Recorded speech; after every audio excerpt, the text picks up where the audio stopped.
Écoutez, j'ai de très bonnes nouvelles sur la guerre des États-Unis contre l'Iran. Il s'avère que ça se passe tellement bien que nous allons leur faire subir un D-Day économique. Même si en réalité, nous ne leur parlons pas, parce que nous n'avons pas besoin de leur parler, puisque le détroit d'Ormuz est bel et bien ouvert et que le pétrole continue d'en sortir.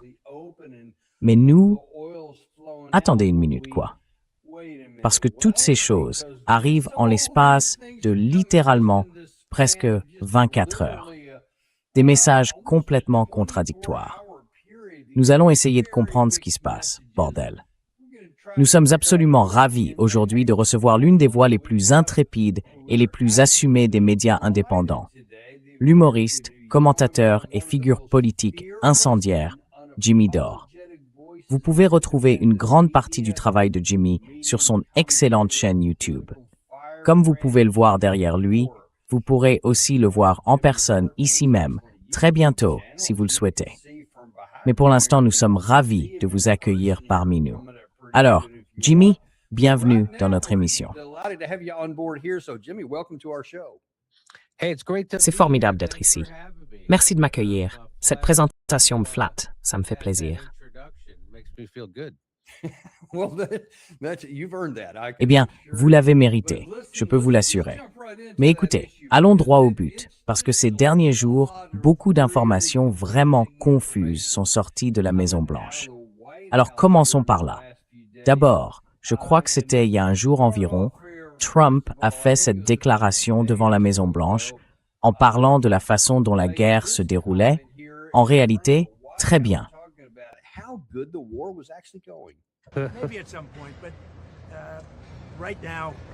En ce moment, je pense que la situation est très bonne, mais peut-être qu'à un certain moment. Écoutez, c'est très simple. Ils doivent s'en débarrasser. Complètement. Ils doivent se débarrasser des armes nucléaires. L'Iran ne peut pas avoir l'arme nucléaire. Vous savez pourquoi? Parce qu'ils l'utiliseraient.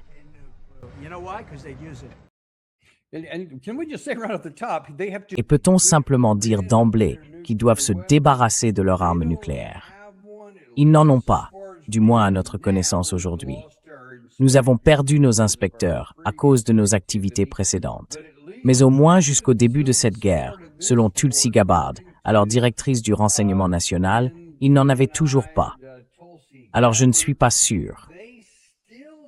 Si c'est aussi simple, la guerre ne devrait-elle pas déjà être terminée?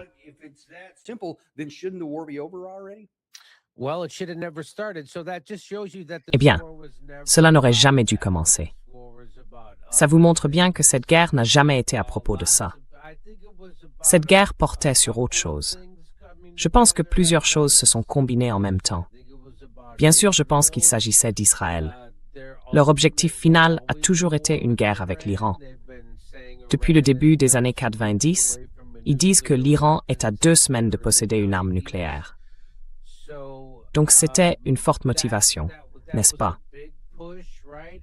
Et Marco Rubio a un peu vendu la mèche en disant tout haut la vérité, ce qui est une gaffe à Washington, lorsqu'il a dit qu'Israël allait les attaquer. Donc nous devions attaquer avec eux, parce que nous savions que l'Iran riposterait contre nous.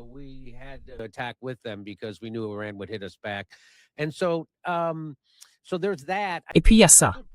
Je pense qu'il y a un autre élément. John Cullen a une théorie qui me paraît très crédible dans ce cas.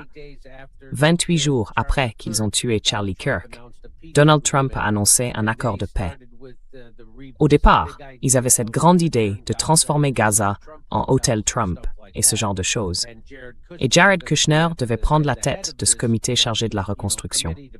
Donc je pense que ça a beaucoup joué aussi. Trump est très transactionnel. Il se dit, écoutez, on va vous donner Gaza. Vous pourrez en faire un complexe hôtelier. Vous pourrez vous en attribuer le mérite. Votre gendre, votre fille pourront devenir plus riches que Bill Gates grâce à ça.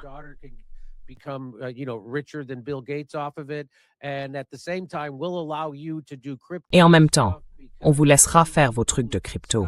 Parce que les seules personnes qui pourraient vous empêcher de vous enrichir grâce à vos arnaques à la crypto, ce seraient les commissions du Congrès et les auditions parlementaires.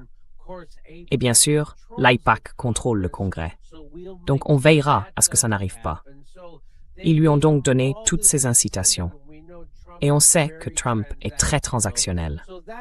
Voilà la véritable raison. Cette histoire d'armes nucléaires a toujours été un prétexte pour justifier la vraie raison. Parce que, comme Smedley Butler nous l'a dit, la guerre est un racket. Et la véritable raison de la guerre n'est connue que d'une poignée de personnes qui deviennent follement riches autour de ça.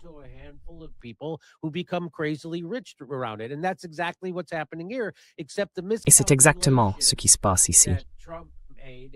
Sauf que l'erreur de calcul de Trump et de Netanyahou, c'était de penser que l'Iran serait facile à renverser, qu'il suffirait de décapiter ses dirigeants.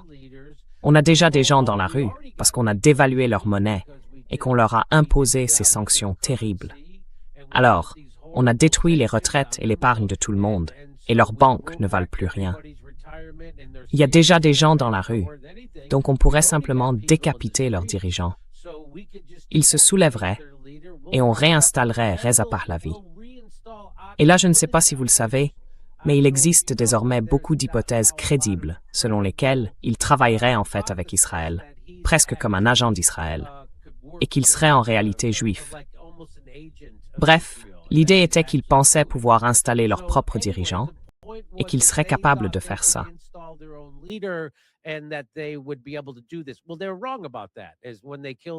Eh bien, ils se trompent là-dessus. Quand ils ont tué l'ayatollah, ça a poussé les gens à se rallier autour du drapeau, ce qui évidemment allait se produire. Et ils contrôlaient le détroit d'Ormuz. Ils l'ont fermé. D'une manière ou d'une autre, ils n'ont pas vu ça venir. Et le fait est qu'à l'heure actuelle, les États-Unis et Trump ont perdu la guerre. Et la raison pour laquelle nous avons perdu la guerre, c'est que nous avons épuisé tout notre matériel militaire. Tous nos missiles, tous nos systèmes THAAD, tous nos missiles Patriot, tous nos JASM. Tout a été épuisé et ils ne peuvent pas en fabriquer. Et voilà le problème. Pour en fabriquer de nouveaux, il faudra des années. Mais nous avons aussi besoin de terres rares. Et d'où viennent ces terres rares? De Chine.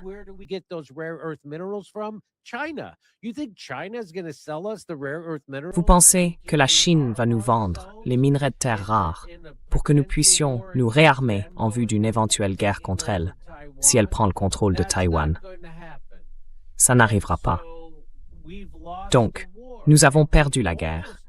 Et on est presque arrivé au point où nous ne pourrions même pas protéger notre propre pays si quelqu'un voulait nous attaquer. Nous avons de la chance d'avoir l'Atlantique et le Pacifique, et d'avoir deux pays faibles au nord et au sud. Donc de ce point de vue-là, nous avons de la chance. Mais oui, la guerre est perdue. Il n'y a aucun doute là-dessus.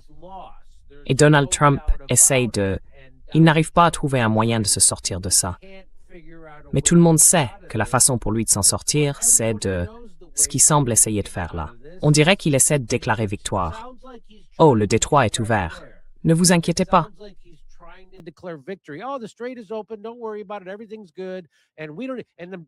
Tout va bien. Et puis Bessent essayait de dire, oh, vous savez, il y a seulement quelques semaines, Scott Bessent disait que le détroit d'Ormuz ne serait plus qu'une étendue d'eau parmi d'autres. Que ça n'aurait pas d'importance, parce qu'on allait construire des pipelines, que le pétrole passerait par les pipelines et qu'on n'en aurait pas besoin. Sauf qu'on en a besoin, parce qu'on en a besoin pour l'hélium qui y transite.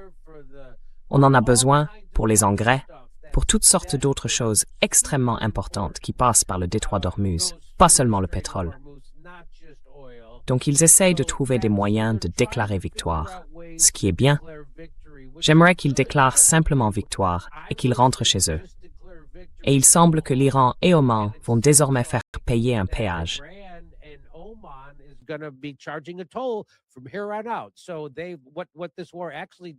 Donc, ce que cette guerre a réellement fait, c'est transformer l'Iran en superpuissance régionale, sinon en superpuissance mondiale. Elle a montré que nous sommes un tigre de papier.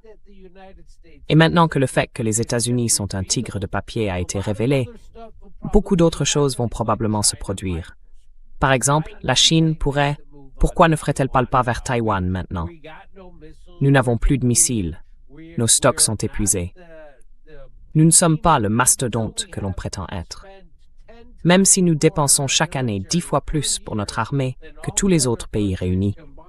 Ça ne change rien. Nous ne pouvons pas affronter un adversaire comme l'Iran. Nos stocks de missiles sont épuisés.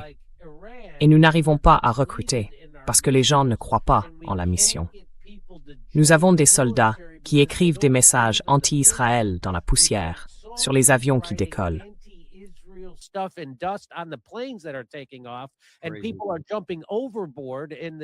Et des gens sautent par-dessus bord depuis des navires de la marine pour échapper à cette guerre. Donc ce n'est pas... Je pense que nous sommes un empire en phase terminale. Tout le monde peut le voir. Si vous voulez le constater, allez en Chine et promenez-vous dans une ville. Allez à Panama City, bon sang, puis promenez-vous dans Detroit, San Francisco ou Los Angeles, et vous verrez la différence. Ils ont systématiquement vidé le trésor et siphonné l'argent des États-Unis pour le mettre dans les poches de l'élite internationale, des mondialistes, comme ceux qui dirigent le complexe militaro-industriel, les banquiers de Wall Street, les Bill Gates, les Jeff Bezos, des gens comme ça, qui n'ont aucune loyauté envers les États-Unis. Leur seule loyauté va à eux-mêmes et à l'argent. Et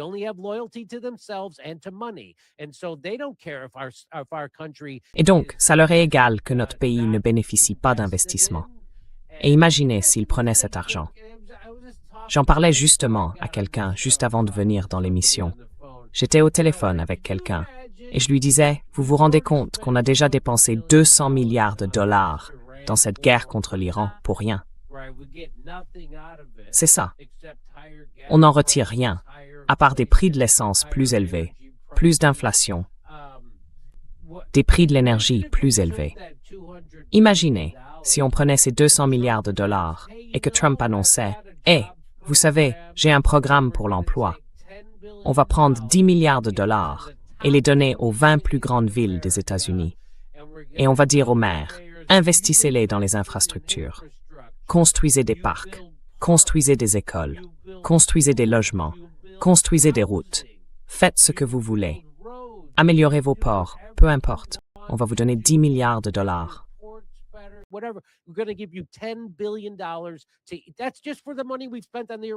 C'est juste pour l'argent qu'on a dépensé dans la guerre en Iran et pour voir comment notre pays pourrait peut-être commencer à être aussi beau que la Chine. Peut-être même aussi beau que Panama City, bordel. Mais ils ne le font pas, parce que les gens qui dirigent vraiment ce pays sont des oligarques. Les gens au Congrès et le président, ce sont des cadres intermédiaires. Ils ont un patron. Alors si vous allez en Chine, la raison pour laquelle la Chine, même si c'est un pays communiste, je ne prône pas du tout le communisme, ce que je défends, c'est que le gouvernement soit au-dessus du capital. Et en Chine, le gouvernement est au-dessus du capital. Mais en Amérique, le capital dicte au gouvernement ce qu'il doit faire. C'est pour ça qu'ils n'investissent jamais dans les gens ordinaires. Ils n'investissent jamais dans nos villes. Et c'est pour ça que les gens se retrouvent ruinés quand ils tombent malades.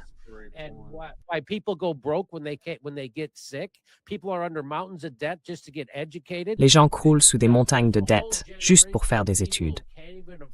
Il y a toute une génération de personnes qui n'ont même pas les moyens d'acheter une maison.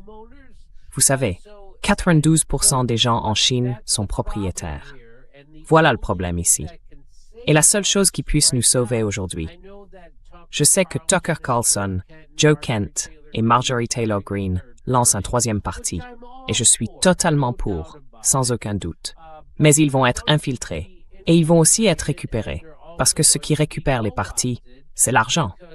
C'est comme ça qu'ils s'y prennent. Donc les démocrates, comme les républicains, servent la même classe de donateurs, c'est-à-dire l'oligarchie. C'est pour ça que le capital est au-dessus du gouvernement. Et c'est pour ça que notre pays est dans cet état. Et je sais que je parle beaucoup. Vous voulez que j'arrête? J'ai encore des choses à dire.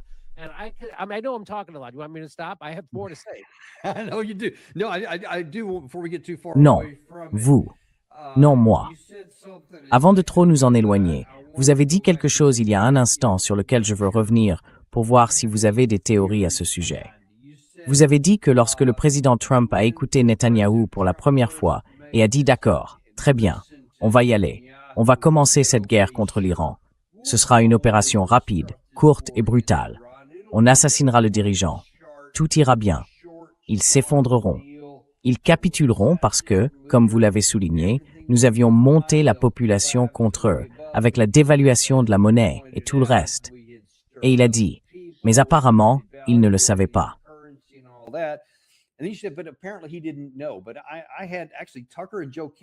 Mais j'ai reçu Tucker et Joe Kent dans notre émission, et tous les deux ont dit, indépendamment l'un de l'autre.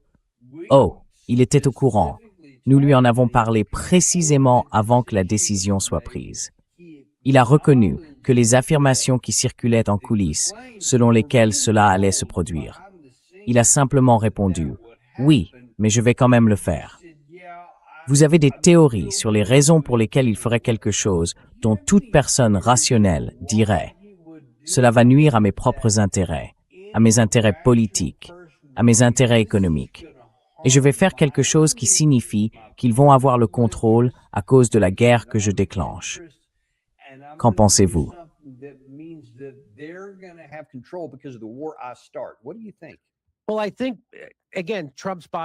Eh bien, je pense que, encore une fois, ce qui compte avant tout pour Trump, c'est toujours la transaction et son propre enrichissement. Ce qui peut en réalité être positif si c'est utilisé correctement. Mais dans ce cas-là, bien sûr, ça ne l'a pas été. On lui a promis ensuite. Il y a encore une fois une hypothèse de John Cullen qui me paraît très logique. 28 jours après la mort de Charlie Kirk, ils ont annoncé l'accord de paix sur Gaza. Donc, on lui avait promis qu'il pourrait faire ça. Comme je l'ai expliqué auparavant, son gendre et sa fille pourraient devenir le roi et la reine de Gaza, avec les hôtels Trump et tout le reste. Et ils gagneraient tous ces milliards de dollars en réaménageant Gaza.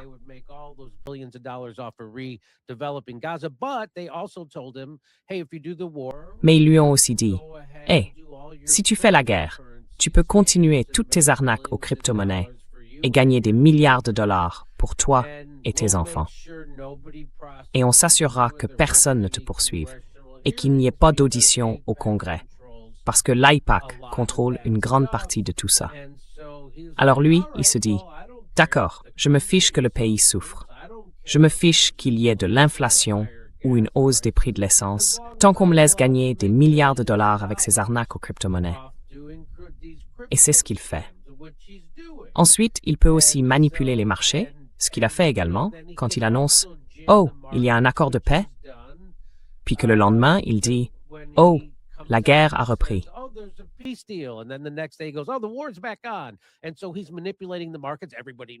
Et donc, il manipule les marchés. Tout le monde sait qu'il manipule les marchés, et on le laisse faire. Financièrement, c'est donc très avantageux pour Trump, personnellement, pour sa famille proche et pour tous ses amis. C'est pour ça qu'il fait ça. Donc, même s'il savait que ce serait une mauvaise idée d'entrer en Iran et qu'il fermerait le détroit d'Ormuz, il s'en fichait. Il s'est dit, bon, on prendra le contrôle du Venezuela. Ça ira. Et on augmentera tout simplement notre production. Et il ne se soucie pas vraiment tant que ça de l'économie mondiale, ni de notre économie. Il se soucie davantage de lui-même et de sa famille personnelle. Ça a beaucoup plus de sens.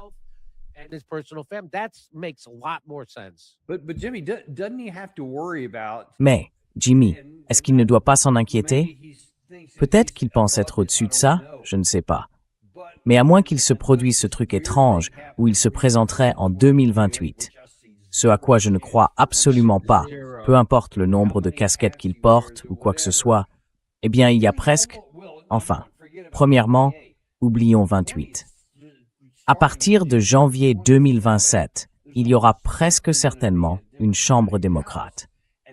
Et tous ces genres d'accords dont vous parlez, que les responsables actuels détiennent, je veux dire, l'AIPAC est-il tellement sûr de lui qu'il pense que même avec un nouveau parti démocrate qui se détourne clairement, ou en tout cas davantage qu'avant, de la soumission réflexe à Israël, il ne pourrait pas revenir sur le cas du président Trump. Examiner certains de ces accords et éventuellement engager des poursuites pénales. Est-ce qu'il ne s'en inquiète pas?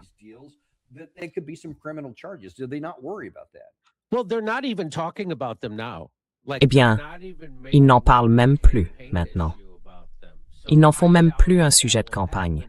Donc je doute que ça arrive, parce qu'ils sont tous complices. Vous pensez que les gens veulent enquêter sur les délits d'initiés de Nancy Pelosi?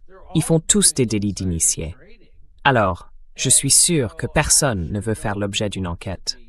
Et si ça devait arriver, je pense qu'on verrait des signes que ça va arriver.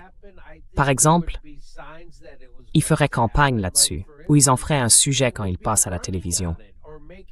Vous savez, dans les émissions du dimanche ou sur CNN, personne ne soulève tout ça. Pas vrai? Vous voyez quelqu'un en parler?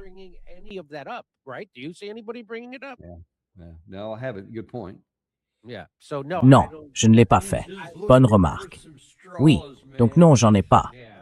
Je cherche juste à me raccrocher à quelque chose, mec. Oui, mais je veux examiner quelque chose d'encore plus profond.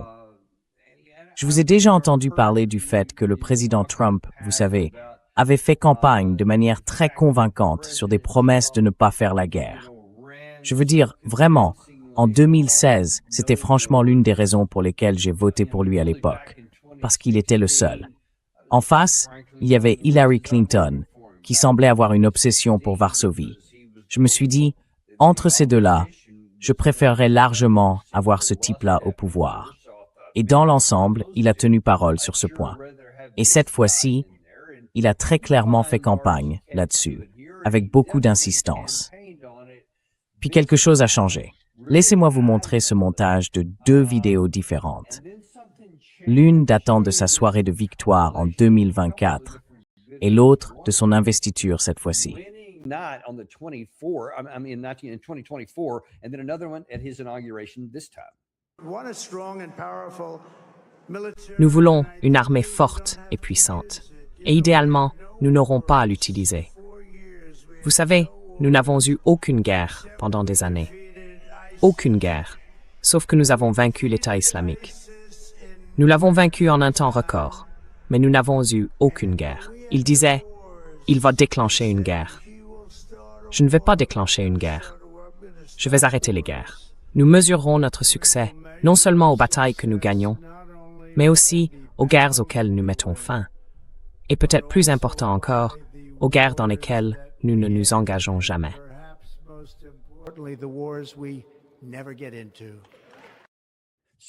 Alors, vous pensez qu'il le croyait vraiment, ou qu'il a été récupéré une fois au pouvoir, ou bien que ce n'était qu'une ruse depuis le début?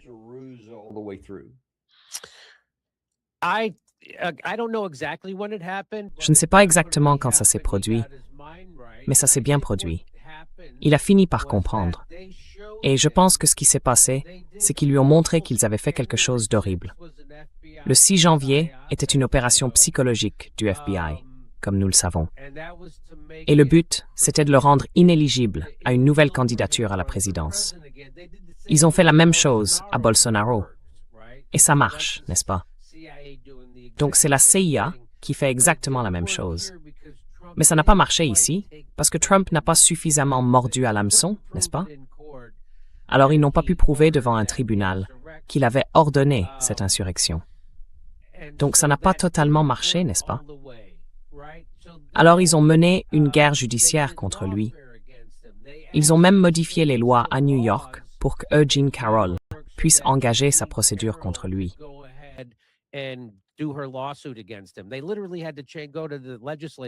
Ils ont littéralement dû aller devant le corps législatif, modifier la loi et accorder en quelque sorte un arrangement de faveur pendant 1 an, permettant à n'importe qui de revenir sans prescription. Et bien sûr, ils ont obtenu un juge choisi sur mesure, complètement corrompu, qui a statué contre Trump. Donc oui, ils ont dit que c'était ça qu'ils voulaient faire. Écoutez, si on vous met en faillite, vous voulez toujours vous présenter? On va vous mettre en faillite. On va mettre vos enfants en prison. On va mettre vos avocats en prison. On va mettre les gens autour de vous en prison. On va vous mettre en faillite, avec toutes ces différentes procédures de harcèlement judiciaire. Et donc, à un certain moment, il a repris ses esprits.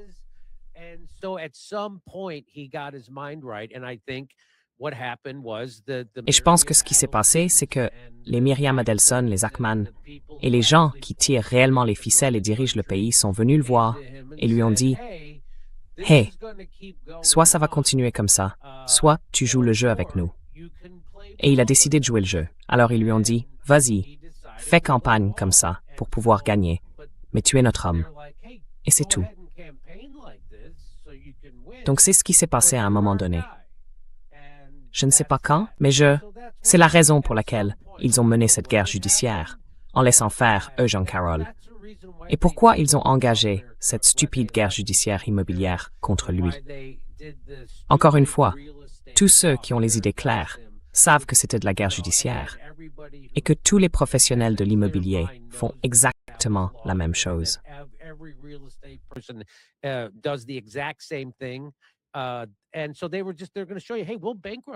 Et donc, ils lui ont simplement montré, « Hey, on va vous ruiner, on va ruiner vos enfants. » Ils ont déjà mis ses avocats en prison. Ils ont mis ses conseillers politiques en prison. En gros, ça va pas s'arrêter. On va continuer à faire ça.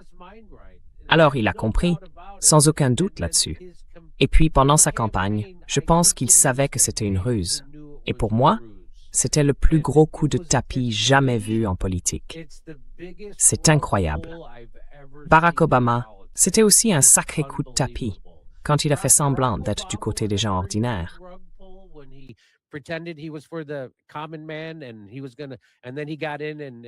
Et il allait, puis il est arrivé, il a renfloué les banques, puis il a expulsé les gens, les 5 100 000 familles de chez eux. Ensuite, il a mis en place un plan de santé qui n'a pas vraiment résolu notre problème de système de santé, mais qui a rapporté des milliards de dollars aux géants de la pharmacie et aux compagnies d'assurance maladie. Donc ça, c'était un très gros coup de tapis. Puis il a largué plus de bombes que George Bush. Il est arrivé comme un homme de paix. Il a reçu un prix de la paix, puis il a largué plus de bombes que George W. Bush. Il a mené la guerre en Libye. Donc ça aussi, c'était un sacré coup de tapis. Mais je pense que celui-ci, Donald Trump, a fait un coup de tapis encore plus gros que Barack Obama. Donald Trump is a bigger rug pull than Barack Obama. Et est-ce qu'il y a tout simplement un mépris total pour le peuple américain de la part de ces figures obscures, quelles qu'elles soient, certaines pas si obscures que ça, puisqu'on peut les voir, au point qu'elles pensent littéralement qu'il n'y aura jamais aucun prix à payer et qu'elles peuvent faire tout ce qu'elles veulent, retirer le tapis de manière aussi flagrante, y compris en déclenchant des guerres dont personne ne veut. Et l'immense majorité de la population, même dans la magasphère, est contre ça. Pourtant, il continue quand même à s'engager sur cette voie de la guerre.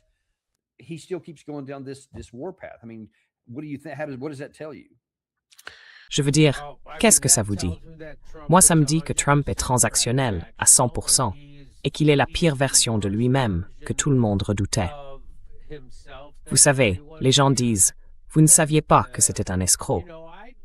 Montrez-moi un politicien qui n'est pas un escroc.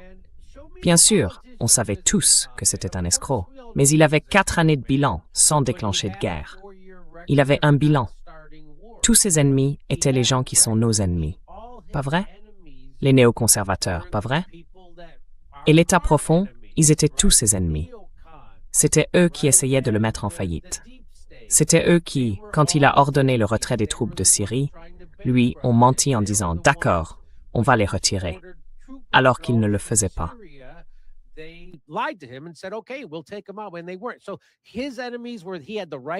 Donc, ses ennemis étaient...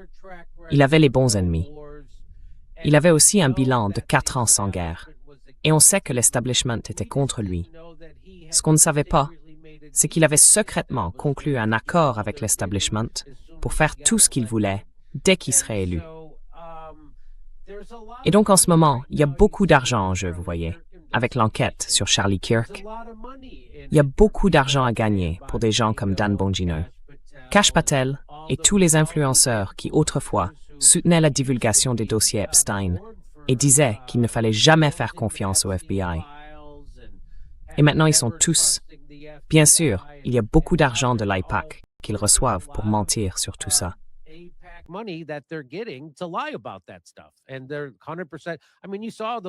Et ils sont à 100%.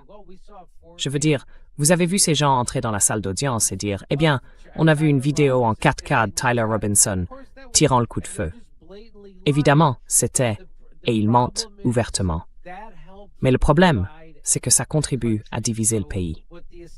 Donc, ce que l'establishment sait qu'il lui faut, et c'est là le tableau d'ensemble, c'est que toute ma vie, ils ont appliqué le principe de diviser pour régner. Ils divisent et dominent le pays depuis toujours. Pas vrai? C'est le plus vieux jeu du monde. Et donc pendant le crash de Wall Street, on a eu Occupy Wall Street, qui était un mouvement de gauche, et on a aussi eu le Tea Party, qui était un mouvement de droite.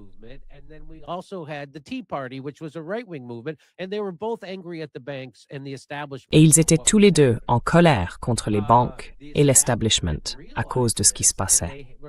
L'establishment l'a compris et ils se sont dit « Hey, on a un problème. Il faut diviser ces gens parce qu'ils se rassemblent autour d'un problème d'intérêt commun. » Alors, c'est ce qu'ils ont fait.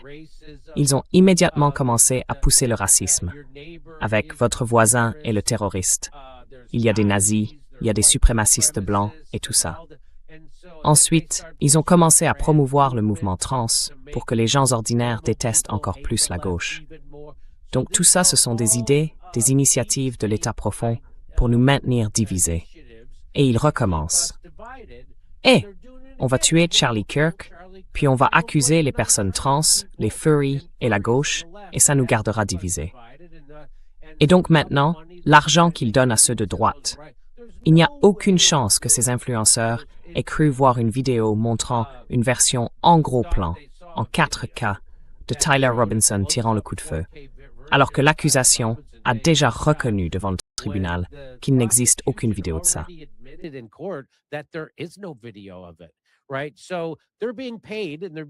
Exact. Donc ils sont payés, et ils touchent beaucoup d'argent de l'AIPAC.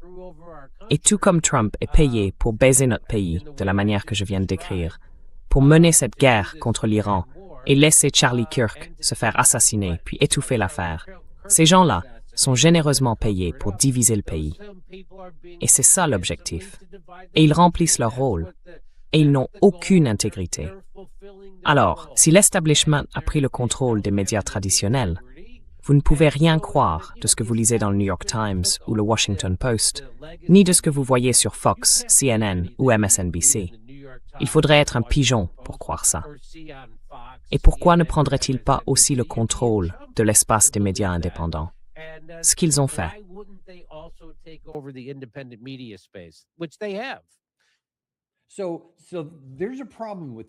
Mais il y a un problème avec ça.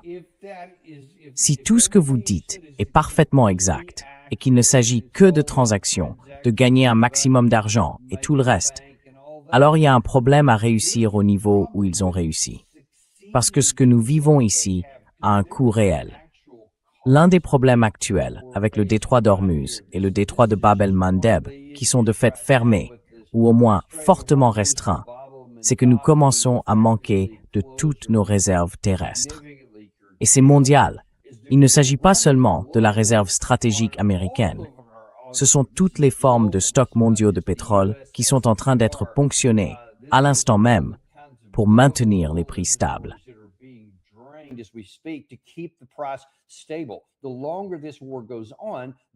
Plus cette guerre dure, plus, à un moment donné, probablement d'ici quelques mois, ces stocks vont tomber si bas qu'il ne sera même plus possible de les maintenir artificiellement à ce niveau. Cela aura des répercussions économiques importantes dans le monde entier. Et puis, il y a la question que vous venez d'évoquer. Je trouve choquant que nous ayons utilisé une telle part de nos stocks en seulement 53 jours de combat, en gros. Donc, si nous retournons dans une grande guerre, nous allons avoir un vrai problème. Pour en revenir à l'argent, voici Victoria Coates, il y a quelques jours à la télévision, qui disait « Voilà pourquoi nous devons dépenser 1500 milliards de dollars pour pouvoir obtenir beaucoup plus de ces missiles. »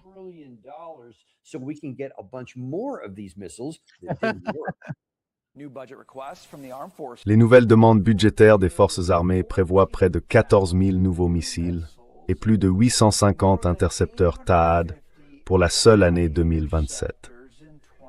C'est une hausse importante alors que les États-Unis cherchent à reconstituer des stocks épuisés et à renforcer leur préparation militaire. Exactement. Nous devons réellement affecter cet argent aux bonnes priorités, à ce dont nous allons avoir besoin pour mener les guerres dans lesquelles nous sommes engagés en ce moment. Donc oui, je pense que le président a eu raison de demander 1 500 milliards de dollars pour le budget de la défense de cette année. Nous avons le NDA en main. Maintenant, commençons à affecter ces fonds pour pouvoir lancer ce renforcement.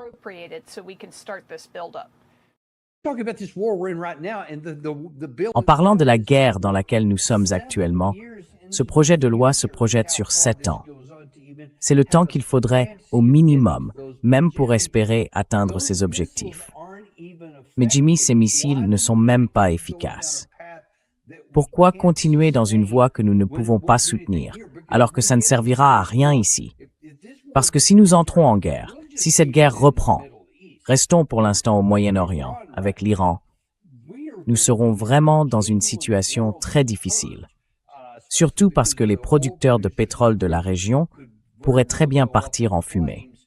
Et si nous nous retrouvons entraînés, Dieu nous en aide, dans une guerre avec la Russie, dans une situation de type article 5, alors là, nous verrons vraiment à quel point nos munitions seront peu efficaces. Donc si ces gens réussissent trop bien et que nous entrons dans davantage de ces guerres, nous pourrions être vaincus. Ou bien adhérez-vous à l'idée que certains avancent, selon laquelle c'est aussi leur plan.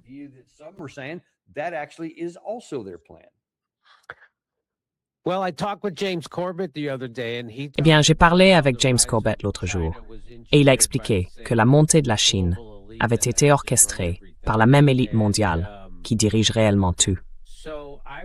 Donc je ne voudrais pas... Vous savez, encore une fois, les gens qui contrôlent ce qui se passe aux États-Unis n'en ont rien à foutre de ce qui arrive aux États-Unis. Ils n'ont aucune loyauté envers notre pays. Alors si vous voyez un plan sur 7 ans pour dépenser, vous savez, 60, 70, 80 milliards de dollars en missiles, ce n'est qu'une nouvelle arnaque. C'est juste une autre façon pour les fabricants d'armes, le complexe militaro-industriel, de prendre de l'argent dans le trésor américain et dans l'assiette fiscale, ou de l'imprimer et de le mettre dans leur poche.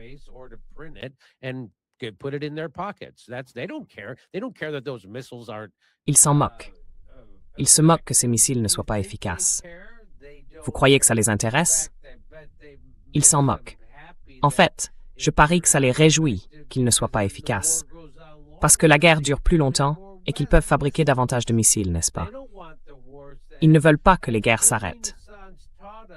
Comme Julian Assange nous l'a appris, ces guerres ne sont pas faites pour être gagnées.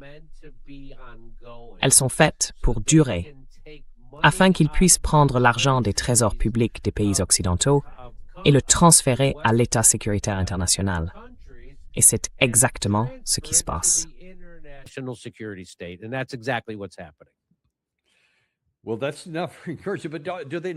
Bon, voilà pour les encouragements.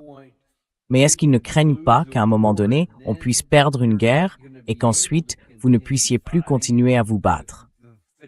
Et que le coût financier pour le système provoque littéralement une dépression, ce que Trump, dans un moment de lucidité en juin, lorsqu'il a signé le protocole d'accord, a lui-même reconnu.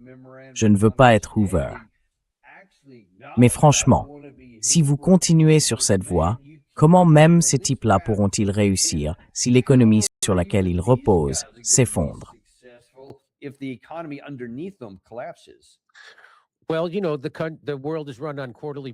Vous savez, le monde fonctionne sur les profits trimestriels, ce qui est différent de la Chine. Hein? Donc eux, vous savez, c'est comme avec la crise immobilière. Tout le monde savait qu'il allait y avoir un effondrement incroyable qui allait faire très mal à notre économie. Et ils l'ont fait quand même, parce que, bon, moi je peux gagner beaucoup d'argent tout de suite. C'est comme ça que ces gens pensent. Ils pensent en profit trimestriel. Ils se demandent pas à quoi ça va ressembler dans 5 ans, à quoi ça va ressembler dans 10 ans. Ils s'en fichent. Ce qui les intéresse, c'est maintenant, et se remplir les poches maintenant. Alors, si c'est ce qu'ils peuvent faire pour se remplir les poches maintenant, et si on perd une guerre, qu'est-ce qu'ils en ont à foutre qu'on perde une guerre?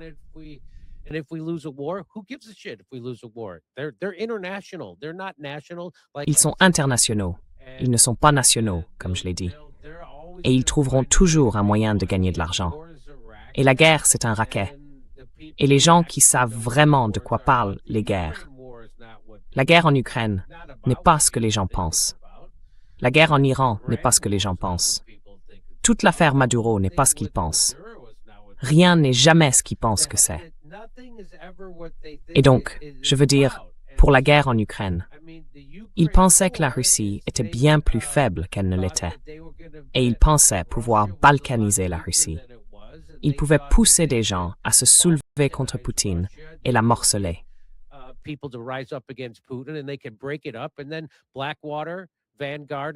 Et ensuite, BlackRock, Vanguard et State Street pourraient prendre le contrôle, comme ils le font en Ukraine.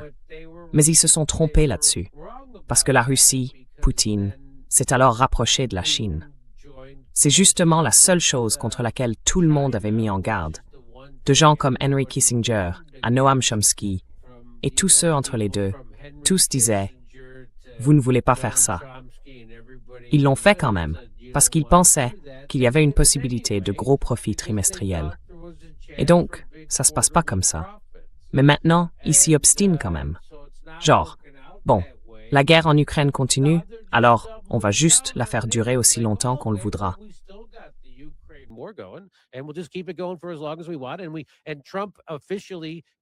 Et Trump a officiellement intimidé les pays européens pour qu'ils dépensent davantage d'argent en missiles via l'OTAN, une plus grande part de leur PIB en armes. Donc pour eux, c'est gagnant, gagnant, gagnant. Et maintenant, ils tiennent les gouvernements d'Europe occidentale à la gorge avec les armes. Et ils sont tous écumants à l'idée d'une guerre avec la Russie. Sans blague. Même si les gens n'en veulent absolument pas, ils ont laissé les États-Unis faire sauter. Vous voyez, ce que vous faites, c'est parler rationnellement. Et ces gens-là comme si les gens se souciaient de notre pays. Ils ne s'en soucient pas. Pourquoi penseriez-vous que l'Allemagne laisserait les États-Unis faire sauter le gazoduc Nord Stream? Exactement. Ce qui a ensuite fait grimper leur coût énergétique à 2 ou 3 fois leur niveau et apporté un coup très dur à leur économie.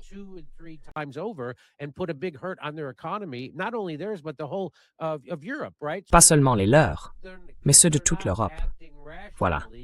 Donc, parce qu'ils n'agissent pas rationnellement, parce que ce sont aussi des cadres intermédiaires. Ils ont tous des patrons. Dans tout le monde occidental, le capital est au-dessus du gouvernement.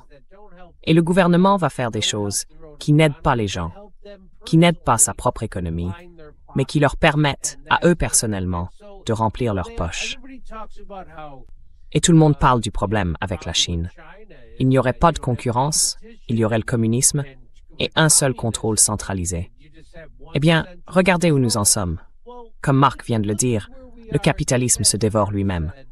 Et on se retrouve dans une situation où le monde occidental a 3 entreprises qui contrôlent tout. BlackRock, State Street et Vanguard.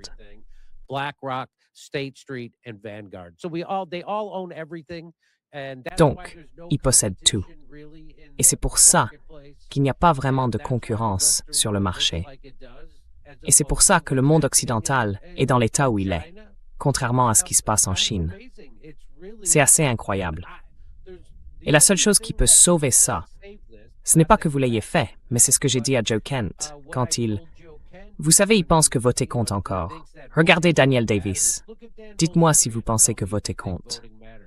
Vous avez vu ce qui lui est arrivé. Ils lui ont carrément retiré des voix. Ça ne compte pas. Et donc, l'ironie, c'est que le candidat anti-Israël El-Sayed, dans le Michigan, qui a remporté cette primaire contre « Oh, on a battu l'AIPAC, on a battu l'argent juif parce qu'on a Abdul El-Sayed », va maintenant devenir sénateur du Michigan. L'ironie, c'est que le fait qu'il devienne sénateur du Michigan signifie que les démocrates vont probablement prendre le contrôle du Sénat.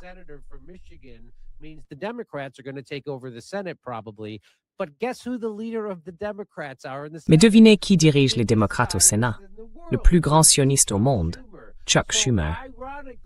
Donc, ironiquement, vous avez voté contre Israël et ça va vous donner un immense sioniste à la tête du Sénat. Il n'y a donc aucun moyen de régler ça par les urnes.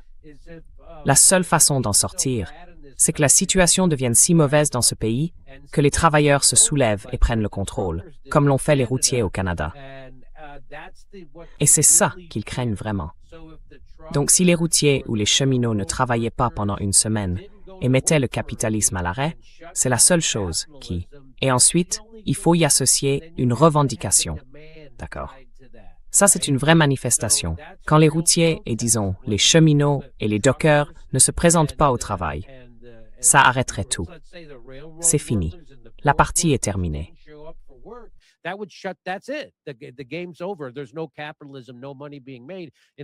Il n'y a pas de capitalisme, pas d'argent qui se fasse aux États-Unis. Et il faut qu'il y ait une revendication associée à ça. Et cette revendication doit être le financement public de nos élections. Pas de multinationales, pas de super PAC, pas d'argent de milliardaires. Il faut ça. Et c'est la seule façon d'y arriver. Alors maintenant, on a ces manifestations No Kings, d'accord? Comment savoir qu'une manifestation est une opération psychologique? Quand aucune revendication n'y est associée. Donc ils avaient No Kings. C'est quoi votre revendication? Rien. Ils ne voulaient même pas dire « Hey, on veut mettre fin à la guerre en Iran ». Ils ne voulaient même pas faire ça. C'est comme ça qu'on sait que ce sont des opérations psychologiques qui maintiennent le pays divisé. Ils ne donnent rien. Toutes ces personnes sont manipulées. Ces manifestations No Kings sont des opérations psychologiques par l'État profond.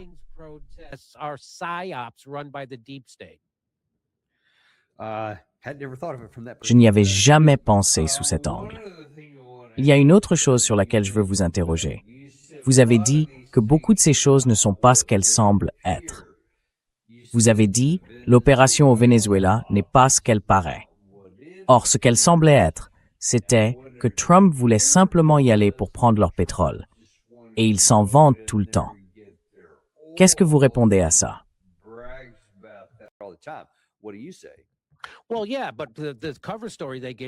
Eh bien oui, mais la version officielle qu'ils ont donnée, c'était « Nous luttons contre la drogue. Nous luttons contre les trafics de drogue. Rappelez-vous, ils arraisonnent tous les bateaux. Nous combattons ces gens-là. Oh, il opprime son peuple. Nous devons libérer son peuple. » Et la version officielle, c'était « Nous allons rendre l'argent de leur pétrole à leur peuple. » Voilà, c'était la version officielle. Mais la vraie histoire, c'était que, oui, ils voulaient récupérer leur pétrole. Parce qu'ils savent que le pétrodollar ne tient plus qu'à un fil. Enfin, l'Arabie saoudite ne l'a pas renouvelé, et il ne tient plus qu'à un fil. Et maintenant, nous savons qu'ils ne vont même pas reconstruire les bases militaires qu'ils ont dans le Golfe. Donc tout le système qui soutenait le pétrodollar reposait sur le fait que nous offririons une protection militaire aux États du Golfe. Et en réponse à cela, ou en contrepartie, ils ne vendraient leur pétrole qu'en dollars.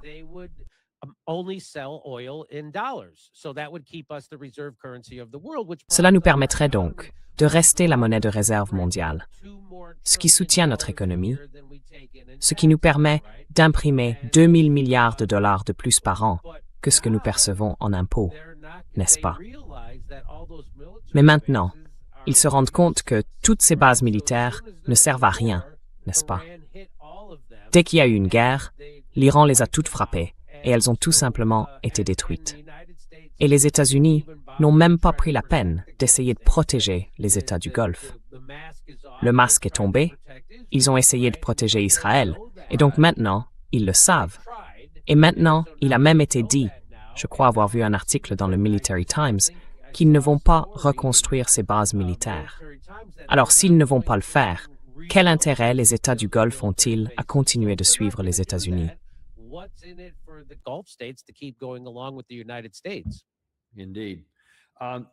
En effet.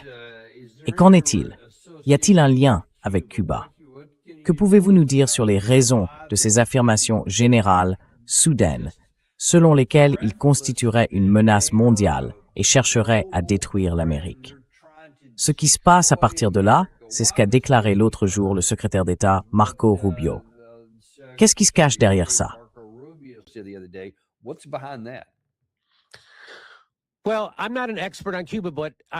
Eh bien, je ne suis pas un expert de Cuba, mais je sais pourquoi les États-Unis maintiennent un embargo et ont essayé d'écraser leur économie. C'est parce que si Cuba réussit, alors ça donne un mauvais exemple, n'est-ce pas? Les capitalistes en Occident veulent pouvoir montrer des échecs du doigt. Ils disent, regardez, le communisme ne marche pas, ou quel que soit le type de gouvernement. Le socialisme ne marche pas à Cuba. Regardez Cuba, c'est un échec. Et moi, j'ai dit, eh bien, si ça ne marche pas, pourquoi devez-vous leur imposer des sanctions? Laissez-le s'effondrer. Laissez-les échouer par eux-mêmes. Donc, ça a toujours été le problème avec tout pays socialiste. S'il réussit, surtout dans notre hémisphère. C'est pour ça qu'ils ont dû. L'Amérique adore les dictateurs. Elle adore les dictateurs autoritaires de droite qui font ce qu'on leur demande et qui répriment leur propre peuple. Alors, cette idée qu'on va aller là-bas et renverser des dictateurs en Amérique centrale et du Sud ou à Cuba parce qu'on veut libérer leur peuple.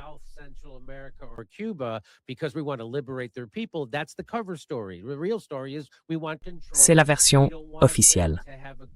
La vraie histoire, c'est qu'on veut le contrôle. On ne veut pas qu'ils donnent un bon exemple de la façon dont le socialisme pourrait fonctionner pour les gens. Comme ça, on peut maintenir le capitalisme et remplir les poches des tueurs à gages économiques aux États-Unis. C'est ça le vrai objectif.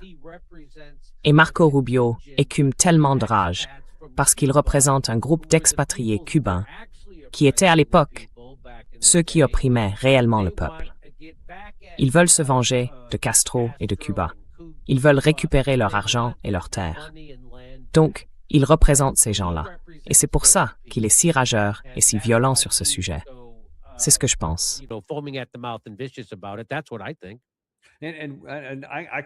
Et je peux tout à fait le comprendre, compte tenu notamment de ses liens familiaux. Mais pourquoi le président Trump dirait-il simplement « Bien sûr, allez-y, liez les États-Unis à ça ». Parce que certaines personnes au Pentagone et à la Maison-Blanche me disent qu'elles savent qu'il y a un plan à mettre en œuvre et qu'en ce moment, elles en posent simplement les bases. Eh bien, ça a toujours été un fantasme de la CIA. Ça a toujours été un fantasme des tueurs économiques et des oligarques aux États-Unis. Renverser Cuba. Ils ont essayé de tuer Castro 146 fois dans des complots de la CIA et ils ont échoué à chaque fois. Donc ça a toujours été, vous savez, depuis la baie des cochons, l'objectif des tueurs économiques, des capitalistes et des oligarques aux États-Unis. Et maintenant, ils ont un président qui est seulement prêt à le faire.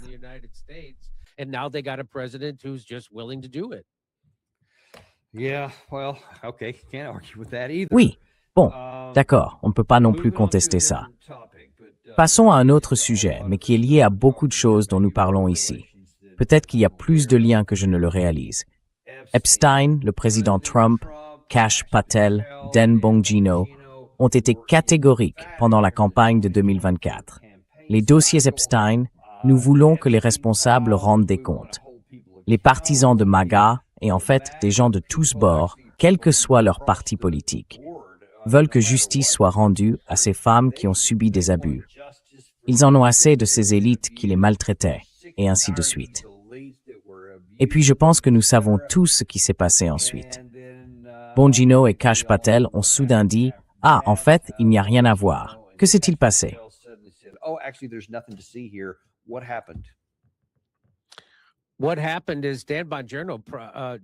Ce qui s'est passé, c'est que Dan Bongino, avant même de devenir secrétaire adjoint ou directeur adjoint du FBI, avait déjà fait allégeance.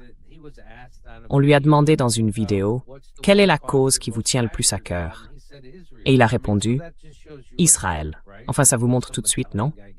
Alors, qu'est-ce qu'un Italien en a à faire? Parce qu'il est compromis et qu'on l'a payé. Voilà, c'est ça qui est arrivé à Dan Bongino.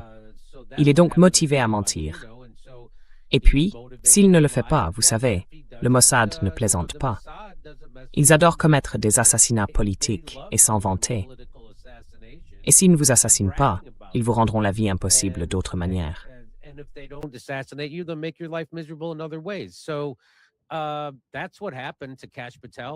C'est donc ce qui est arrivé à Kash Patel. Et voilà ce qu'ils obtiennent. Et vous savez, le prix à payer pour entrer dans l'administration Trump, c'était de devenir sioniste. Et il fallait être un sioniste fanatique. Que ce soit Kash Patel, Dan Bongino, Tulsi Gabbard, Joe Kent, RFK ou J.D. Vance, ils ont dû le faire. Parce que Donald Trump est compromis. Il est compromis par l'argent, compromis probablement par du chantage, comme cela a maintenant été rapporté. Et ma vidéo a été démonétisée à ce sujet. Il existe des notes manuscrites du FBI dans lesquelles une fille de 13 ans l'accuse de l'avoir sangrée de manière sexuelle. Je le dis comme ça pour que votre vidéo ne soit pas démonétisée. I say that so your video doesn't get demonetized. I say it like that. So Je le dis comme ça. Et donc, il y a une raison pour laquelle ils ne le sont pas. Au fait, les dossiers Epstein dont nous avons connaissance ne représentent probablement que 10% des vrais dossiers Epstein. Et ils ne veulent même pas publier cela, n'est-ce pas? Parce qu'il y a toutes les vidéos qu'il avait, et ils l'ont laissé faire. Et il les avait. Ils n'ont même pas inspecté sa propriété au Nouveau-Mexique. Ils n'ont même pas. Donc tout ça a été détruit, et il en avait été averti. Il a pu s'en débarrasser, et il en avait beaucoup. Et j'ai lu des informations crédibles, selon lesquelles il y en avait dans des garde-meubles partout dans le pays. Donc ce qu'ils appellent les dossiers, ce n'est probablement qu'une toute petite partie des preuves qu'ils ont sur cette affaire.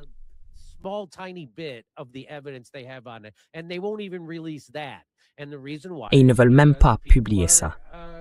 Et la raison, c'est que des gens sont victimes de chantage à travers ça. Même les éléments qu'ils ont révélés sont entièrement noircis et caviardés. Voilà donc ce qui se passe avec le... Et ce n'est pas seulement aux États-Unis. S'il y a un Epstein pour les États-Unis, il y a aussi un Epstein pour le Royaume-Uni. Il y a aussi un Epstein pour l'Allemagne. Il y a aussi un Epstein pour tous les autres. Pour l'Italie, pour la Grèce. Il y a un Epstein pour chacun d'eux. Alors, c'est quand même assez... On se demande pourquoi personne n'est intervenu pour arrêter ce génocide à Gaza. Pourquoi personne n'est intervenu? Et je pense que c'est probablement l'une des principales raisons.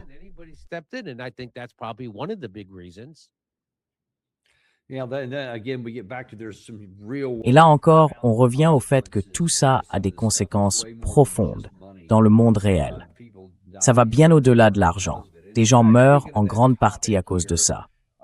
Et justement, puisque vous abordez ce sujet, vous avez dit qu'il y avait un fil conducteur israélien dans beaucoup de ces affaires. Même lorsque le président Trump essayait de faire adopter son protocole d'accord, le tout premier paragraphe stipulait que le Liban devait en faire partie. Israël a réagi juste après avec une attaque massive, c'était en avril, au Liban, qui était censé faire partie du cessez-le-feu initial. C'était la plus grande attaque qu'ils aient jamais menée. C'est un avertissement très très clair. Et puis, après la signature du protocole d'accord, alors que cela était censé figurer au premier paragraphe, on voit, à ce jour, cette information date d'aujourd'hui, Israël continue de détruire des villages entiers dans tout le sud du Liban. Que pouvez-vous nous dire sur la véritable ampleur du contrôle que ces gens ou cette entité exercent sur la politique américaine?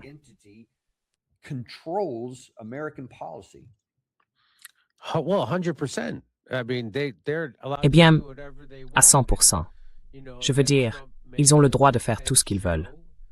Et puis, vous savez, Trump fait semblant d'être fâché contre Bibi, du genre « je vais taper du poing sur la table ». Je veux dire, quand J.D. Vance était en Israël pour la dernière fois, il était là pour dire « vous comprenez, on ne va pas les laisser prendre le contrôle de la Cisjordanie ». Et ce jour-là, la Knesset a adopté une résolution disant « on va prendre le contrôle de la Cisjordanie ». Ils l'ont fait exprès, juste sous son nez. Eh, c'est nous qui sommes vos patrons. Ne faites pas semblant d'avoir une quelconque autonomie sur ce qui se passe en politique étrangère au Moyen-Orient. C'est nous qui sommes vos patrons. Et ils l'ont fait juste sous son nez. Ils ont fait ça. Donc c'est à 100%. Et ils ont aussi compromis le gouvernement libanais. Donc le gouvernement a, en réalité, travaillé de concert avec Israël contre son propre peuple.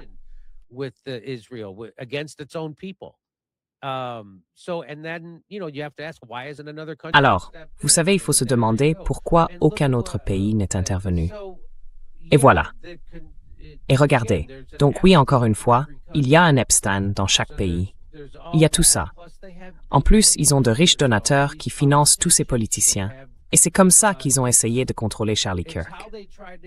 Et quand ils n'ont pas pu contrôler Charlie Kirk avec de l'argent ou des menaces, ils l'ont tué, lui et tous les autres. Non. Et s'ils l'ont fait si publiquement, c'est parce qu'ils veulent que tout le monde le sache. Et donc, ça envoie un message à tout le monde. Combien d'autres dirigeants de pays dans le monde se sont exprimés pour nier qu'ils étaient complices de l'assassinat de Charlie Kirk? Un seul. Un seul. Ce n'est pas curieux que l'Espagne, la France, le Royaume-Uni, l'Allemagne, qu'aucun autre pays n'ait ressenti le besoin de nier toute implication dans l'assassinat de Charlie Kirk, sauf un seul. Ce n'est pas intéressant. Except one. Isn't that interesting? Yeah, I think we all know who that one is. Yeah. Oui, je pense que on sait tous de qui il s'agit. Oui. Vous savez, prenons un peu de recul. Comment en est-on arrivé là? Je me souviens avoir regardé l'histoire de la création d'Israël.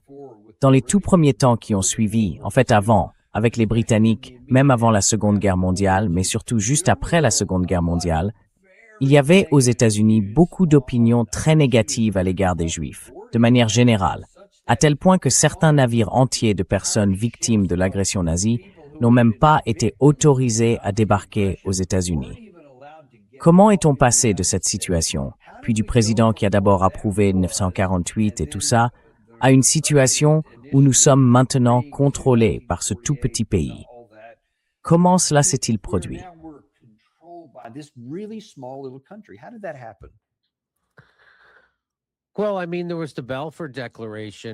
Eh bien, je veux dire, il y a eu la déclaration Balfour, qui montrait que ce sont les Rothschild et les banquiers qui financent les guerres, n'est-ce pas? Donc ils financent les deux camps, et tout ça. Ce sont donc eux qui contrôlent vraiment, n'est-ce pas? Et puis ils ont inventé. Donc juste après la Seconde Guerre mondiale, ils ont fait en sorte que les électeurs n'aient plus aucun pouvoir. Ils ont inventé des choses comme la Banque des règlements internationaux, dont personne ne sait rien et que personne ne contrôle, n'est-ce pas? Apparemment, aucune institution démocratique n'a de contrôle sur elle. Ensuite, ils ont inventé des choses comme la CIA, créée par tout un groupe de banquiers et d'avocats de Wall Street, dont le financement et les activités sont complètement opaques. Et ils ont aussi inventé des choses comme le FMI. Puis des organismes comme l'USAID ont été créés. Et ce n'est qu'une autre façade pour la CIA. Et donc ils ont retiré le pouvoir de décision des mains des électeurs.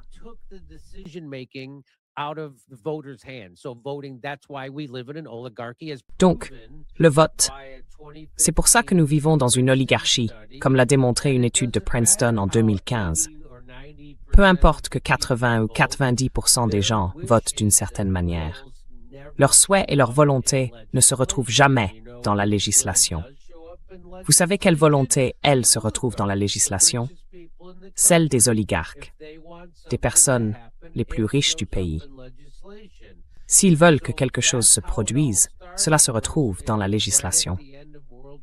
Et c'est comme ça que tout a commencé. C'était juste à la fin de la Seconde Guerre mondiale. Et donc ces mêmes personnes qui sont sionistes, c'est pour ça que les sionistes contrôlent toutes ces organisations. Ce sont eux qui voulaient tuer JFK. Ils voulaient tuer RFK, MLK et Malcolm. Ils ont tué Malcolm X quand il a compris que ce n'était pas une question de blanc contre noir et qu'il allait rassembler les gens. Et ils ont tué MLK quand il n'organisait pas une marche de noirs sur Washington.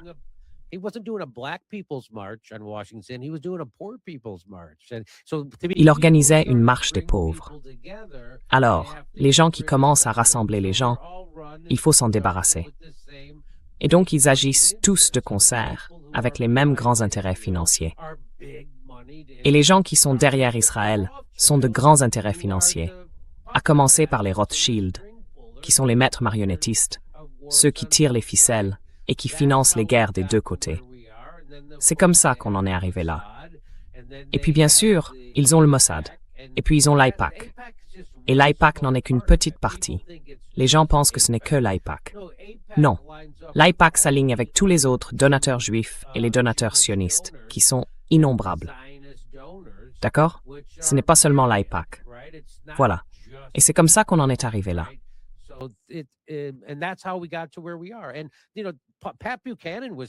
Et vous savez, Pat Buchanan disait déjà tout ça il y a 35, 40 ans. Ce n'est pas nouveau.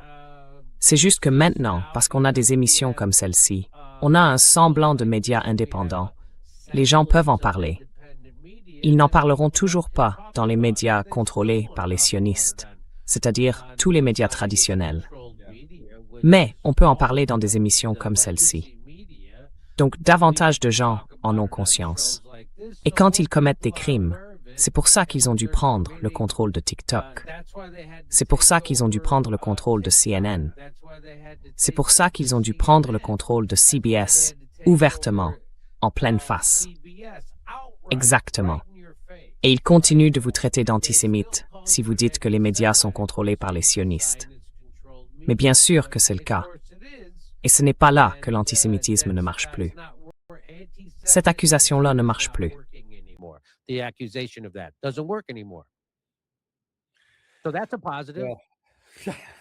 Donc c'est positif.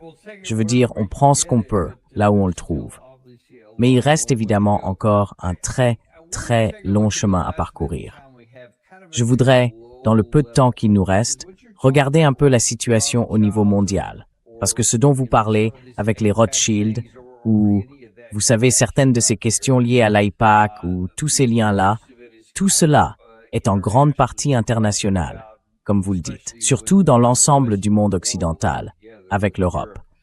Mais comment cela s'articule-t-il avec la Russie et la Chine, qui ne semblent pas être soumises à ce genre de contrôle? Et si leur situation est différente, comment ces trois pôles interagissent-ils dans le monde? Parce qu'on n'a pas l'impression que la Russie ait envie de faire quoi que ce soit pour nous aider.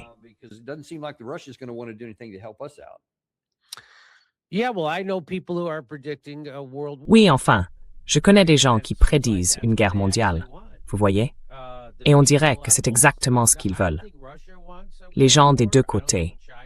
Je ne pense pas que la Russie veuille une guerre mondiale. Je ne pense pas que la Chine le veuille non plus. Mais encore une fois, ceux qui ont provoqué la guerre en Ukraine, on dirait qu'ils la veulent. Je ne suis pas expert de la Russie ou de la Chine. Je sais simplement ce que je sais à leur sujet. Je sais ce que je sais de la guerre en Ukraine. Je sais que c'est une guerre par procuration pour les États-Unis, l'OTAN, BlackRock, State Street, Vanguard et ces gens-là. Et que l'Ukraine n'est plus un pays souverain depuis au moins 2014. Je parle de l'Ukraine. Et puis, vous savez, Zelensky est une construction. Il a été façonné alors qu'il n'avait aucune expérience politique. Et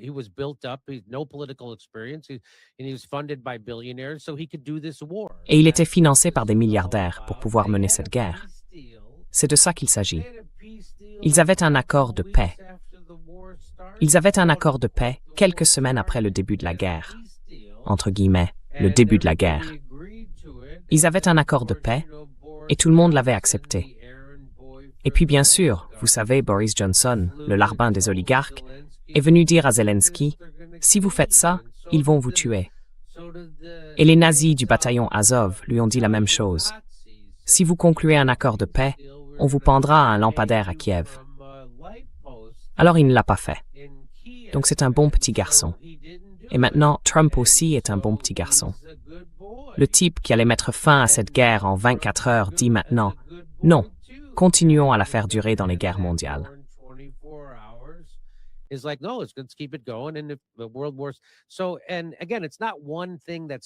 Donc, encore une fois, ce n'est pas une seule chose qui déclenche les guerres mondiales. C'est toujours un concours de circonstances. Et là encore, on dirait que l'Europe occidentale, l'Europe est vraiment impatiente de faire la guerre à la Russie. Parce que, encore une fois, le capital y est au-dessus du gouvernement. Et donc, je ne serais pas surpris si quelque chose d'aussi insensé se produisait. Enfin, ils permettent à cette Ukraine, à l'Ukraine, d'attraper maintenant des hommes de 60 ans dans la rue et de les mettre dans des fourgons pour aller combattre. Personne ne veut faire cette guerre en Ukraine. Personne. L'Ukraine ne veut pas de cette guerre. Mais nous en sommes là. Oui, vous l'avez vu. Oui, donc voilà, ce n'est pas nous raisonnons rationnellement. Eux non, garde-le à l'esprit. Et la guerre, c'est un racket. Keep that in mind, and war is a racket. And these kinds of things are obviously irrational. Et ce genre de choses est évidemment irrationnel, du moins du point de vue d'êtres humains normaux, parce que nous nous soucions réellement de ce genre de choses. Moi, je me soucie profondément de chacun de ces hommes qu'on attrape et qu'on jette dans quelque chose qui s'apparente à une mort presque certaine, qu'on envoie au front parce que presque aucun ne revient. Mais eux, ça ne semble pas être le cas. Et donc, ces gens dont vous parlez, concentrons-nous sur ce point, puisque vous parlez de la guerre en Ukraine. On a vraiment l'impression, et je suppose que c'est évident à ce stade, qu'ils ne se soucient absolument pas des êtres humains qui vivent en Ukraine. Et ils seraient parfaitement satisfaits que ce pays soit réduit en cendres. Et si cette guerre se prolongeait encore 2, 3 ou 5 ans, et qu'il ne restait plus que des cendres, que la Russie n'aurait plus qu'à entrer pour les prendre parce qu'elle aurait fini par l'emporter. Je suppose que ça leur conviendrait. Et ils déplaceraient simplement le conflit vers la frontière suivante. Cette fois, ce serait sur le flanc et de l'OTAN. C'est comme ça que vous le voyez. Now it's on the eastern flank of NATO. Is that how you see it? 100%, of course, those people. À 100%. Bien sûr, ces gens-là ne se soucient pas d'eux, des Ukrainiens. Non, pas du tout. Et vous savez, Zelensky est une marionnette facile à manipuler. Il fait tout ce qu'ils lui disent. Et oui, il n'a pas eu, vous savez, il a interdit les journaux d'opposition, il a interdit des religions, il a interdit la liberté d'expression. Tout est terminé. Ils n'ont même pas d'élection. Donc je veux dire, l'Ukraine et Zelensky, c'est ce contre quoi nous prétendons nous battre. Et donc, encore une fois, c'est exactement l'inverse en Ukraine. J'ai reçu Joe Kent dans mon émission et j'essayais de lui faire comprendre un point.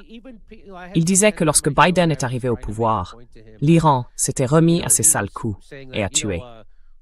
Et moi je lui disais, si l'Iran finance des groupes supplétifs qui tuent des Américains, où sont ces Américains? Ils sont en Oklahoma, ils sont au Texas. Ces Américains sont en Syrie.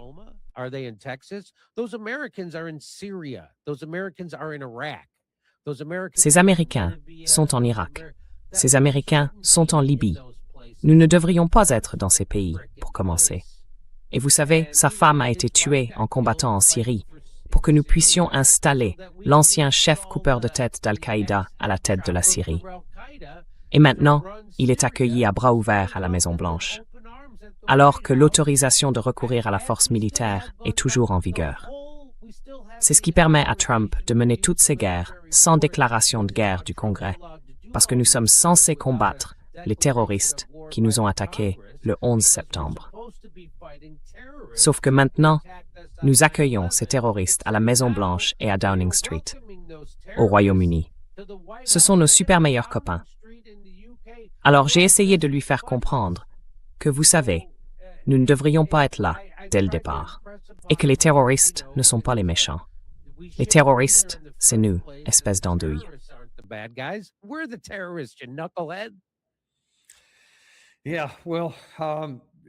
Oui, eh bien, en parlant de Joe Kent, il était sur cette photo que Marjorie Taylor Greene a publiée il y a quelque temps. Et beaucoup de gens disent « Eh, peut-être que ça va ouvrir des possibilités. Peut-être qu'on va faire entrer du sang neuf en politique. » D'après ce que j'ai compris, vous n'êtes pas tout à fait aussi enthousiaste à ce sujet. Mais que pensez-vous de cette possibilité d'apporter quelque chose de différent?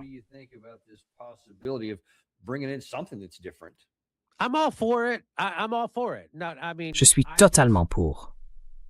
Totalement pour. Je veux dire, je vais faire ce que je peux pour les aider à se faire connaître.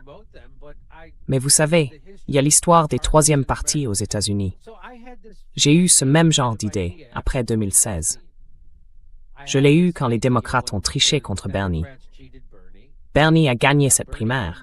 Davantage d'électeurs démocrates ne voulaient rien avoir à faire avec Hillary Clinton ou avec l'establishment du Parti démocrate. Mais il était évident qu'ils allaient truquer ça quoi qu'il arrive. Et donc, ce qu'il fallait faire, comme Ralph Nader l'avait souligné des années plus tôt, c'était créer une force capable de contrôler environ 10% de l'électorat. Et là, on dit, hey, on peut faire basculer l'élection. On peut la faire basculer dans un sens ou dans l'autre. We can swing the election either way. And so now which party wants to. Et donc maintenant, quel parti est le plus disposé à répondre à nos revendications? Et quel que soit le parti qui y répondra le mieux, nous mettrons tout notre poids derrière lui. Et il semble que ce soit ce qu'ils vont faire. Et s'ils peuvent le faire, alors je suis totalement pour. Le problème, c'est que selon moi, ils devraient dire « Hey, nous n'accepterons pas d'argent. Nous n'accepterons pas d'argent des entreprises. Nous n'accepterons pas d'argent des milliardaires. Nous n'accepterons pas d'argent des super PAC. » Et s'ils faisaient ça, je serais encore plus enthousiaste. Mais vous savez, l'ironie, c'est que Thomas Massie, que j'apprécie beaucoup, Thomas Massie est venu dans mon émission et j'ai même fait un don à sa campagne, s'est en quelque sorte fait mordre par la chose qu'il soutient, l'argent illimité en politique.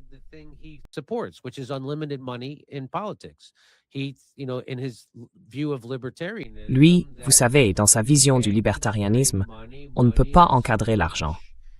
L'argent, c'est de la liberté d'expression. Et faire ça serait contraire à notre Constitution. Eh bien, c'est précisément ce qu'il a fait expulser du Congrès. Donc, moi, je suis totalement pour le financement public.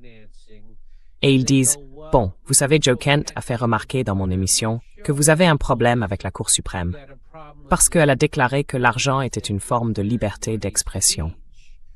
Et moi, je réponds, oui, voilà. Donc, quand on met le gouvernement à l'arrêt, ma grande idée, c'est qu'on met le capitalisme à l'arrêt. Et ensuite, on exige un financement public. Et on exige aussi l'adoption d'un nouvel amendement constitutionnel pour éliminer l'argent de la politique. On pourrait faire ça. Oui.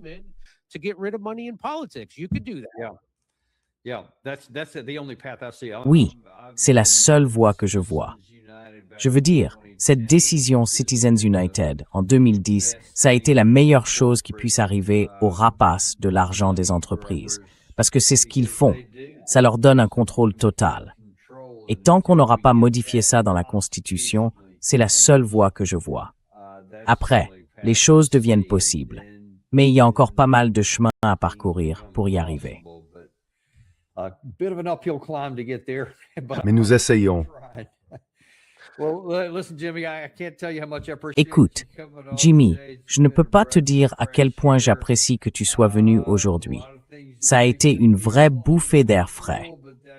Beaucoup de choses mettent certaines personnes mal à l'aise, mais c'est aussi ce qu'on aime faire ici. Montrer qu'il existe d'autres idées et qu'elles méritent d'être entendues. Alors, si vous en avez pas assez de Jimmy Dore, allez sur sa chaîne YouTube, juste là. Il y est tout le temps. Et vous pouvez aussi aller le voir en personne. J'imagine qu'il y a la tournée Jimmy Dore à aller voir. Merci beaucoup. J'apprécie beaucoup de m'avoir aidé. C'était un plaisir de vous parler. J'ai hâte à ce pour échanger à nouveau avec vous. J'ai hâte, Jimmy. Merci beaucoup et on vous apprécie. Merci infiniment et nous avons hâte de vous retrouver dans le prochain épisode du Daniel Davis Deep Dive.